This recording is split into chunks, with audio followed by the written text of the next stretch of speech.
स्वागत है आप सभी का। दोपहर के 1:30 बजने वाले हैं। वक्त है अपना उत्तराखंड का। आपके साथ मैं हूं प्रीति बिष्ट। प्रधानमंत्री नरेंद्र मोदी ने नमामि गंगे योजना का आज वर्चुअल शुभारंभ किया। इस योजना के तहत जो 8 ट्रीटमेंट प्लांट बने हैं उनका शुभारंभ किया गया है।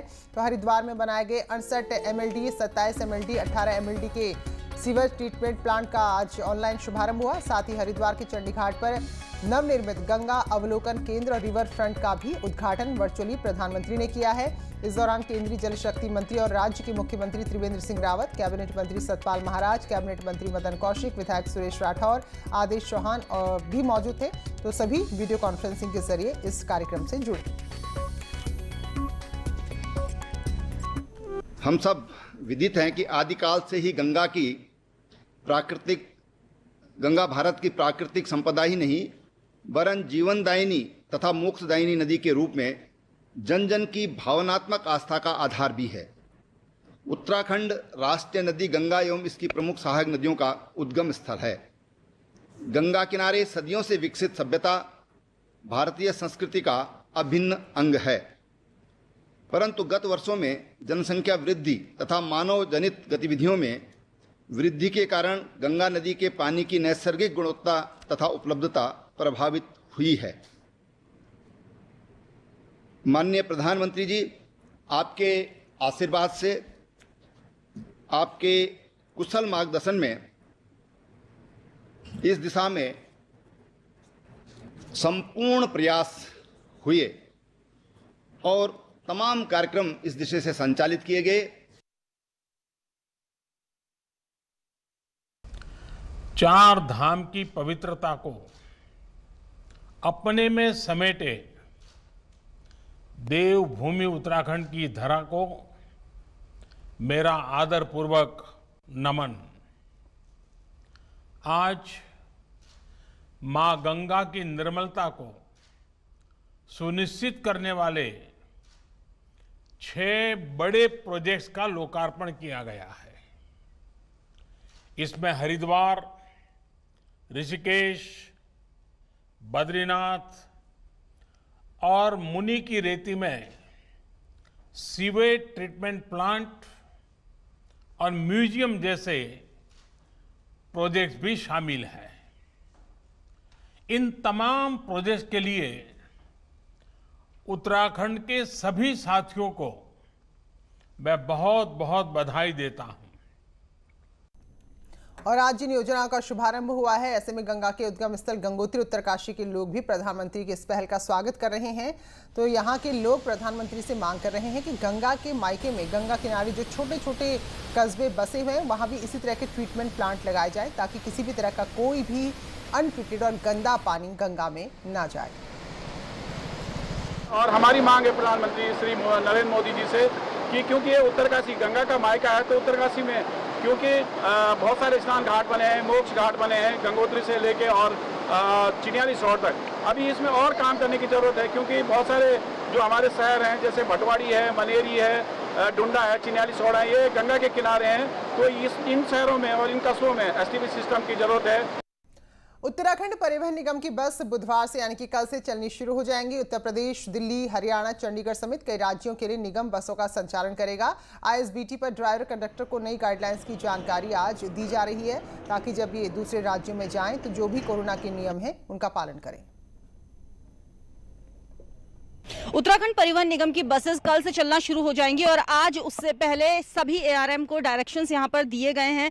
वाहन चालकों को यहां पर कह दिया गया है कि किस तरीके से बस जो लेकर जानी है उसमें सावधानियां बरतने की जरूरत है। कोई भी यात्री खड़ा होकर नहीं जा सकेगा इन बसेस में, थूकना अलाउड नहीं होगा, बिना मास्क के किसी भी व्यक्ति को एंट्री नहीं दी जाने वाली है। तो लंबे समय से जो दूसरी राज्यों के लिए बसेस चलाने का इंतजार यहाँ पर किया जा रहा था वो कल से खत्म हो जाएगा। बसेस को सैनिटाइजेशन करने का काम आज यहां पर चलने वाला है। सभी गाइडलाइंस को फॉलो किया जाए, इस तरह के डायरेक्शंस भी आज यहां पर दिए जाने हैं। कैमरा पर्सन भरत शर्मा के साथ भारती सुकलानी, न्यूज़ 18 देहरादून। लेकिन सबके बीच देहरादून में तकरीबन 200 से ज्यादा सिटी बस संचालकों ने अपनी अपनी बसेस के परमिट आरटीओ में सरेंडर कर दिए हैं। बस एसोसिएशन के अध्यक्ष का कहना है कि इस वक्त 200 से ज्यादा बस संचालक बस नहीं चलाएंगे, क्योंकि देहरादून में फिलहाल 30 के करीब ही बस चल रही हैं, जिससे डोईवाला रूट की बस चलाई जा रही है। बस एसोसिएशन की तरफ से देहरादून में अवैध गाड़ियों के चलने की शिकायत गढ़वाल कमिश्नर से की गई। उनका कहना है कि जिन गाड़ियों के पास यहाँ चलने की अनुमति नहीं है वो भी सड़कों पर चल रही हैं और उसी के विरोध में वो अपने परमिट सरेंडर कर रहे हैं। हमारी कम से कम 225 बसों के आसपास सरेंडर है और 40 एक बसें सड़कों पे दौड़ रही हैं, लेकिन वो भी कम दौड़ रही है। जैसे अगर उसने एक दो फेरे मार लिए, अगर उससे कुछ डीजल के पैसे निकल गए तो वो गाड़ी चला रहा है, नहीं तो गाड़ी खड़ी कर दे रहा है। तो ये तो खुद आप देख लो, अभी इस तरफ कोई ध्यान भी नहीं दे रहे हैं। अब जबकि आप देखोगे इलीगल जितने भी कॉन्ट्रैक्ट करी वाहन है जो इलीगल सड़कों में दौड़ रहे हैं, चाहे वो ऑटो हो, चाहे वो ई रिक्शा हो, चाहे वो टेम्पो विक्रम हो, उनके परमिट सरेंडर नहीं है। तो कहीं ना कहीं उनको फ़ायदा पहुंच रहा होगा, इसलिए तो उन्होंने गाड़ी सरेंडर नहीं करी है। ये हरिद्वार के जाने माने त्वचा रोग विशेषज्ञ और मेला अस्पताल के पूर्व सीएमएस डॉक्टर एचके सिंह के घर पर कई लोगों ने हमला कर दिया। लाठी डंडों से लैस होकर ये लोग डॉक्टर के भतीजे दिनेश प्रताप सिंह को बुरी तरह पीटने लगे। तो बताया जा रहा है कि दिनेश की सड़क पर शराब पी रहे कुछ लोगों से कहासुनी हो गई, जिसके बाद भीड़ उनके पीछे पीछे उनके घर तक आ गई और यहाँ उनको पीटा गया है। तो सीसीटीवी में तस्वीरें कैद हैं जिसमें लोग दिनेश सिंह को मारने के लिए दौड़ रहे हैं। तो रानीपुर कोतवाली में फिलहाल मामला भी दर्ज करा दिया गया है। ये पूर्व सीएमएस है एचके सिंह, इनके भतीजे के साथ मारपीट हुई है। इसके संबंध में कोतवाली रानीपुर में मुकदमा पंजीकृत कर दिया गया है और जांच जो है वो प्रचलित है। उस वीडियो के संबंध में भी जांच की जा रही है। जो भी इसमें अभियुक्त गण पाए जाएंगे उनके खिलाफ कार्रवाई। पर्यटन विभाग भले ही लोगों के लिए होम स्टे, होटल, घर निर्माण कर रहा है, लेकिन नैनीताल में पर्यटन विभाग खुद ही बेघर होने जा रहा है। जिला पर्यटन अधिकारी को उनके मकान मालिक ने ऑफिस खाली करने का नोटिस दे दिया है। नोटिस के बाद पर्यटन विभाग के आगे समस्या खड़ी हो गई है कि अपना कार्यालय लेकर कहां जाए। ये दफ्तर साल 1957 से मॉल रोड पर किराए में चल रहा है। जिला पर्यटन अधिकारी ने अब उच्च अधिकारियों को पूरे मामले की जानकारी दे दी है और नई ऑफिस की व्यवस्था के लिए कहा है। जो विभाग का ये कार्यालय काफ़ी टाइम से किराए पे चल रहा है, तो उसमें हमें नोटिस मिला था कोरोना टाइम से पहले, तो उसके बाद से तो अभी तक हमें कोई ऐसा पत्र प्राप्त नहीं हुआ उसके क्रम में। लेकिन हमारा शासन पे भी प्रक्रिया गतिमान है। हमने रिक्वेस्ट किया कि हमें कहीं दूसरा ऑफिस दिया जाए इसमें, इसके बदले। उच्च अधिकारी को इसके बारे में भी बताया गया है? हाँ जी सर, उसमें हमारे सचिव साहब को उसमें बताया गया। राज्य के अलग अलग हिस्सों में गुलदार के हमले लगातार बढ़ रहे हैं। गुलदार लगातार आबादी वाले इलाकों में आ रहे हैं। ऐसे इनकी गतिविधि पर नजर रखने के लिए पहली बार गुलदार को रेडियो कॉलर किया जा रहा है। सुबह 3:30 बजे हरिद्वार फॉरेस्ट डिवीजन में ये ऑपरेशन शुरू हुआ और 14 और लेपर्ड को रेडियो कॉलर किया गया है। इस दौरान chief wild life warden JS सुहाग भी मौजूद रहे। तो WII के वैज्ञानिकों की देखरेख में इस पूरे ऑपरेशन को अंजाम दिया जा रहा है।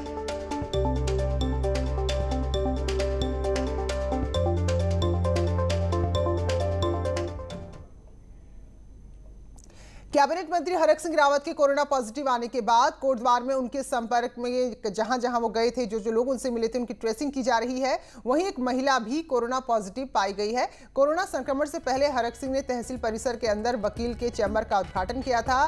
तहसील परिसर को एक बार फिर 3 दिन के लिए सील करना पड़ा है। वहीं मंत्री के संपर्क में आए बाकी लोगों के भी सैंपल लिए जा रहे हैं। कोटद्वार में कोरोना संक्रमण तेजी के साथ फैलता जा रहा है। आम जनता के साथ ही खुद कैबिनेट मिनिस्टर हरक सिंह रावत, जो कोटद्वार से विधायक भी हैं, वो कोरोना की चपेट में हैं और हाल ही में उन्होंने तहसील परिसर के भीतर एक वकील के चैम्बर का उद्घाटन किया था, जिसके बाद उन पर कोरोना के लक्षण पाए गए थे। हालांकि वो इस समय देहरादून में मौजूद हैं, कोरोना पॉजिटिव हैं, लेकिन उसके बाद जब कॉन्टैक्ट ट्रेसिंग की गई तो पाया गया कि जो वकील हैं जिनका चैम्बर का उद्घाटन मंत्री ने किया था, वो खुद कोरोना पॉजिटिव है और अब तहसील परिसर को 3 दिन के लिए सील कर दिया गया है, क्योंकि इसी तहसील परिसर के भीतर वकील का चैम्बर मौजूद था। तो 3 दिन के लिए तहसील सील कर दिया गया। इससे पहले भी तहसील को सील किया गया था, तो दूसरी बार है कि तहसील सील कर दिया गया है और सैनिटाइजेशन का काम तहसील के अंदर किया जा रहा है। अनुपम भारद्वाज, न्यूज़ 18 कोटद्वार। देहरादून नगर निगम अगले 2 दिन के लिए आम जनता के लिए बंद रहेगा। निगम के कर्मचारी में कोरोना की पुष्टि होने के बाद अब बुधवार और गुरुवार के लिए इसे बंद किया गया है। तो 5 बार कोरोना की वजह से नगर निगम के ऑफिस को बंद करना पड़ा है।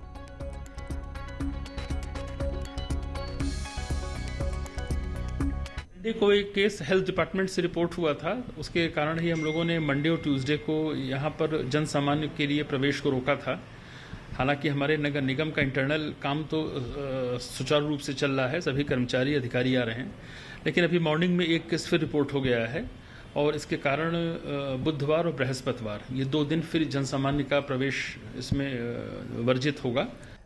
कोरोना से जुड़ी जानकारी में लापरवाही बरतने पर डीएम पौड़ी ने राजकीय बेस अस्पताल के चिकित्सा अधीक्षक को नोटिस भेजा है। प्रशासन और सीएमओ के निर्देशों के बावजूद सूचनाएं कोरोना वार रूम में नहीं दिए जाने से पोर्टल अपडेट नहीं हो पा रहा था। अस्पताल प्रशासन पर एंटीजन टेस्ट, होम आइसोलेशन समेत नेगेटिव रिपोर्ट्स की भी जानकारी नहीं देने का आरोप है। अस्पताल प्रशासन को 3 दिन के अंदर अंदर नोटिस का जवाब देना है। नहीं, उसका जवाब तो टाइमली देंगे हम। बाकी जो टाइमली हमारा ये पोर्टल अपलोड नहीं हो पा रहा था, तो मेरी अपने नोडल अधिकारी से बातचीत हुई थी, तो उन्होंने कुछ समस्याएं बताई थी, जो समस्या का समाधान किया जा रहा है। खटीमा के झनकैया थाना क्षेत्र में पुलिस ने चेकिंग के दौरान एक युवक से तमंचा बरामद किया है।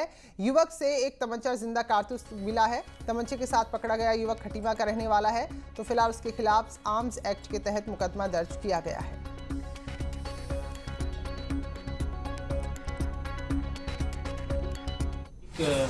अवैध तमंचा 300 बोर 315 बोर तमंचा और एक अवैध कारतूस 315 बोर के साथ पकड़ा गया है, जिसने अपना नाम गणेश प्रसाद बताया और खटीमा का रहने वाला बताया है।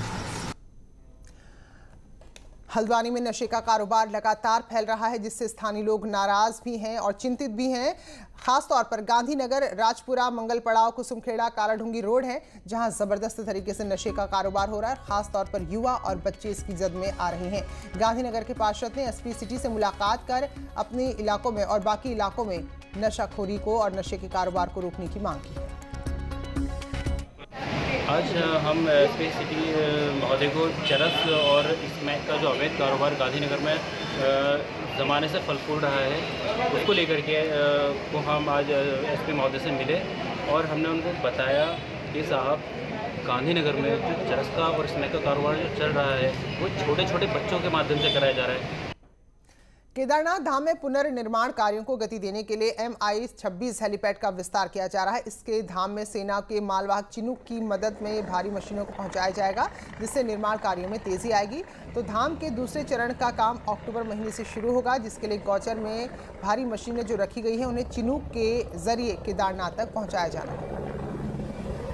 नाथ में जो पुनर्निर्माण कार्य चल रहे हैं उनके लिए भारी मशीनों की आवश्यकता के दृष्टिगत PWD के माध्यम से एक रिक्वेस्ट की गई थी शासन को कि चिनूक के माध्यम से सेना के हेलीकॉप्टर के माध्यम से ये मशीनरी केदारनाथ में पहुंचाई जाए। उसके क्रम में वायुसेना ने निरीक्षण किया था। नैनीताल में पर्यटकों की सेहत से खिलवाड़ करने पर खाद्य विभाग सख्त है और वो लोग जो खुले में बगैर किसी साफ सफाई के सामान बेच रहे हैं उनके खिलाफ कार्रवाई की जाएगी। पंत पार्क के आसपास लगे ठेला मालिकों को साफ निर्देश दे दिए गए हैं कि वो खाने को ढककर रखें, कूड़े के लिए अलग से डस्टबिन रखें और जो भी नियम है उनका पालन करें, वरना कड़ी कार्रवाई की जाएगी। इन्होंने खुद अपना प्रस्ताव रखा कि 1 महीने के अंदर हम सभी लोग बना लेंगे, जिसमें मैंने अपनी स्वीकृति दे दी है, लेकिन फूड सेफ्टी से फिर भी समझौता नहीं होगा। टेम्परेरी तौर से तब भी वो खाद्य पदार्थों को ढक करके ही बेचेंगे। वो अगर नई लाइसेंस है, लाइसेंस मेरे यहाँ से भी इशू नहीं होगा और उनके बाद विदाउट लाइसेंस के अंतर्गत उनके धारा 58 के अंतर्गत कार्रवाई होगी। ब्रेक के बाद स्वागत है आप सभी का। तो कोरोना की वजह से लोगों के रोजगार छूटे और टिहरी जिले में अकेले 65,000 से ज्यादा ऐसे लोग हैं जो अपने अपने गांव घरों को लौट आए हैं। और चंबा मसूरी फलपट्टी क्षेत्र में प्रवासियों ने नगदी फसलों की खेती के साथ ही सेब और कीवी का उत्पादन भी शुरू कर दिया है, जिससे स्वरोजगार लोगों को मिल रहा है। प्रवासियों को जिला प्रशासन भी अपनी ओर से मदद दे रहा है ताकि वो प्रोत्साहित हों और खुद का काम शुरू कर सके। तोड़ो उसको सारा, पूरा तोड़ो उसको।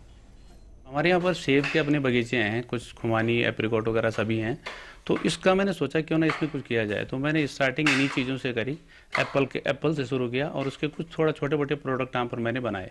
तो वो जब बनाए हमने तो लोगों को काफ़ी पसंद आए। इसमें देखिए इस वर्ष शीतकालीन जो उद्यान है उसमें कीवी और सेब और अखरोट, इस पर हम लोगों ने ज़्यादा फोकस किया है।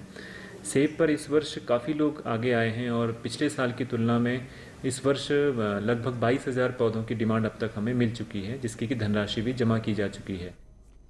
तो उत्तराखंड के पहाड़ी इलाकों की मिट्टी तो उपजाऊ है, लेकिन जंगली जानवर सारी फसलों को तबाह कर देते हैं। ऐसे में अल्मोड़ा के किसान रविंद्र तिवारी ने कबाड़ से एक वॉइस गन बनाई है, यानी कि ऐसी एक डिवाइस जिससे आवाज निकलती है और इस आवाज से आप जंगली जानवर, चाहे बंदर है या जंगली सुअर है, उनको भगा सकते हैं। तो हमने इस खबर को दिखाया था, इसके बाद अब लोग इसकी मांग भी करने लगे हैं। डीएम ने जिला योजना के माध्यम से किसानों को ये वॉइस गन देने की घोषणा की है। तो वहीं किसान रविंद्र ने न्यूज़ 18 को धन्यवाद दिया है। मैं ये बताना चाहूँगा कि रविंद्र तिवारी जी द्वारा आज पूरा यहाँ पे उन्होंने डेमोन्स्ट्रेशन भी दिया था। इसमें हमारी मुख्य कृषि अधिकारी प्रियंका सिंह द्वारा काफ़ी इसमें उनकी मदद भी की गई है। और जैसे हम लोगों ने CIL को प्रमोट किया गया है, वैसे जिला योजना के माध्यम से हम लोग किसानों को वितरण कराने का इसमें एक लक्ष्य रखा गया है। जब से सर आपने, मैं बहुत धन्यवाद करना चाहूँगा न्यूज़ 18 का, जब से आपने मेरी ये बंदूक की खबर दिखाई है तो उससे काफ़ी किसानों को लाभ भी हो रहा है और लगातार मेरे को फ़ोन आ रहे हैं कि आप हमारे लिए भी बनाइए या फिर हमें बनाने का तरीका बताइए। तो मैं बहुत धन्यवाद करना चाहूँगा। हल्द्वानी में राष्ट्रीय पोषण मिशन की शुरुआत हो गई, जिसके तहत जो कुपोषित बच्चे हैं SDM की तरफ से उन्हें गोद लिया गया है और उन्हें पोषण किट दी गई है। साथ ही बच्चों के माता पिता को बताया गया है कि बच्चों को कब कब किस तरह के खाने की जरूरत होती है, तो बच्चों को वही खाना दिया जाए ताकि सही तरीके से उनको पोषण मिले और उनका विकास हो।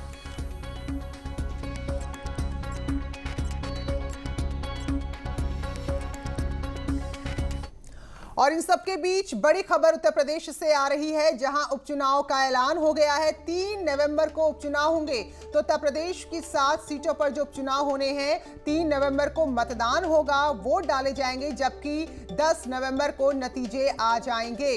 तो ये एक बड़ी खबर इस वक्त की आ रही है। तो जिन सीटों पर उपचुनाव होने हैं उनमें कई सारी महत्वपूर्ण सीटें, उन्नाव की बात करें, रामपुर की स्वार सीट की बात करें, तो ऐसे में सबकी निगाहें इन सीटों पर है, इन सीटों के नतीजे पर, इन सीटों की लड़ाई पर है। तो काफी महत्वपूर्ण भले उपचुनाव है, लेकिन काफी महत्वपूर्ण उपचुनाव है, खासतौर पर 2022 से पहले। तो ऐसे में तारीख का ऐलान हो गया है।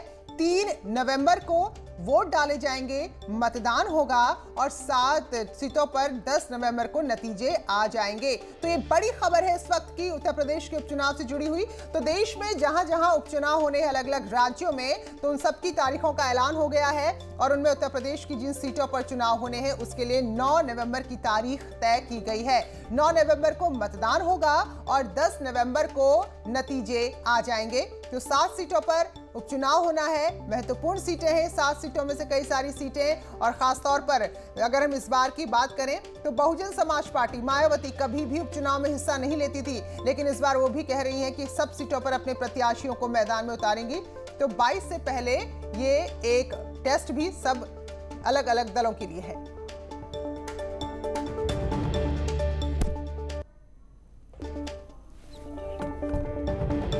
तो ये बड़ी खबर है। 3 नवंबर को यहां पर वोट डाले जाएंगे। तो 3 नवंबर को मतदान और 10 नवंबर को नतीजे आ जाएंगे। तो ये बड़ी खबर है। तो अब कम समय है, इसकी तैयारी करनी होगी। अशरफ काजमी हमारे सहयोगी दिल्ली से हमारे साथ जुड़े हैं। तो अशरफ, 3 तारीख अब तय हो गई है, तो ये एक बड़ा दिलचस्प मुकाबला है जो इस बार उपचुनाव में देखने को मिलेगा। बिल्कुल बिल्कुल 3 तारीख को जो है मतदान होगा और सबसे बड़ी बात यह है कि 10 तारीख को चुनाव नतीजे आ जाएंगे, यानी दिवाली से पहले उत्तर प्रदेश की 8 सीटों पर क्या स्थिति है, किसकी जीत है, किसको हार मिलेगी, जनता ने किसको अपना समर्थन दिया, ये साफ हो जाएगा। लेकिन इतना तय है कि 10 तारीख को जो लोग जनता की कसौटी पर उतरेंगे उनके यहाँ तो दिवाली के दिए दिवाली से पहले ही जल जाएंगे। जी बिल्कुल। और अशरफ, अगर क्योंकि देश में भी और भी बाकी राज्यों में उपचुनाव होने, उत्तर प्रदेश की हम बात करें तो क्योंकि 22 को तो फिर यहाँ पूरा चुनाव होना ही है, उससे पहले काफी महत्वपूर्ण ये सीटें। बिल्कुल, एक तरह से ये देखिए राज्य सरकार के लिए ये एक सेमीफाइनल की तरह से होगा। 8 सीटों पर उपचुनाव है, जिसमें उन्नाव है, कानपुर है, ये 8 सीटें इन जिलों में हैं, जहां पर ये उपचुनाव जो है सिर्फ ये उपचुनाव ही नहीं बल्कि एक तरह से राज्य सरकार का ये सेमीफाइनल है। वो चुनाव से पहले जनता के बीच में उनकी क्या छवि है, जनता क्या सोच रही है योगी सरकार के बारे में, तो ये एक तरह से रेफरेंडम आपको कह सकते हैं कि मिल जाएगा। अशरफ, क्योंकि 8 सीटों पर चुनाव होने थे, लेकिन जो रामपुर की सीट जो आजम खान के बेटे की सीट थी जिनकी विधायकी रद्द कर दी गई, तो उस सीट पर चुनाव नहीं है फिलहाल।